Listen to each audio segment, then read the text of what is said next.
lekamzebele kusekhaya kini the way ngikhuluma nawe ngibona i-spirit rejection la kuye kule family yakini. What is going on lapha? Akusiyo umuntu lengathi bayamthatha serious noma kanjani lekhaya la enza khona. The way I'm talking to you, you are msebenzele yimi. Uthi uNkulunkulu uma wakho uyetha ufike uyenza la. And let's about ithi uma wakho they don't want her here. Kunjalo mfethu. Naphume ekhaya elikhulu. Saphuma. Nakha umuntu wakini. Kunjalo. Not far from ekhaya elikhulu. La ngendawo sasekhaya. Ensimini yasekhaya. And now the Spirit of God is saying to me, ubaba uyamthatha lo but ngibona kungamukele kwakhe kule ndzawo. Uthi baba umvalo nalo ngasiyo uma wakho. Ukhona prophet. Yebo phela. Yebo phela. And now God is saying to me, kunemuntu la abafuna thathe ngephandle komama wakho. Kuyiqiniso lokho prophet. Yebo phela. And now I'm seeing a spirit of bad omen, bad luck, witchcraft being done in your mother.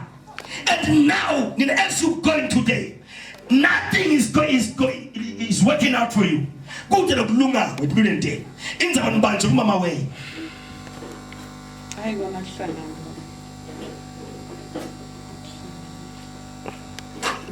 Because now you commit yourself in a relationship with Beth.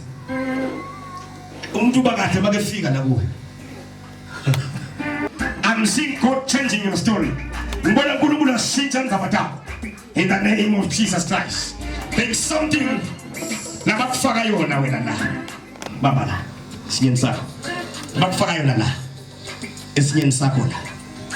once ungadibana nemuntu shintsha kuhle tafuleni. Kuba ngale mfanje lafika ukuthi hello nasekumele sizame ngicela nje ukuthi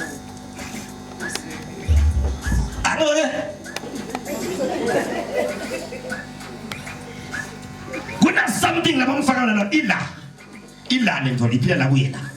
It's a spirit of a man.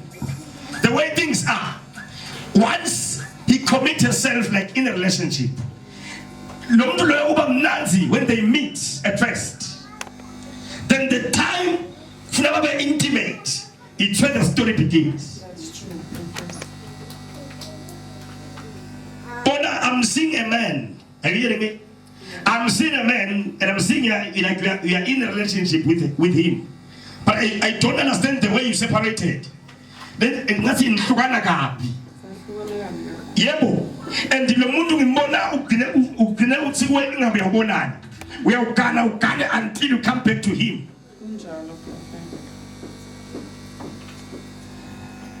There is something like your private clothing, your pants, that once disappeared.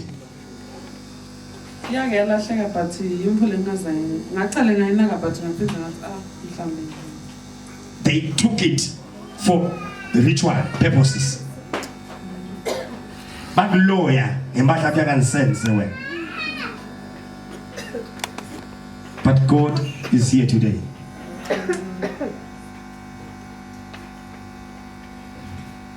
God is here today.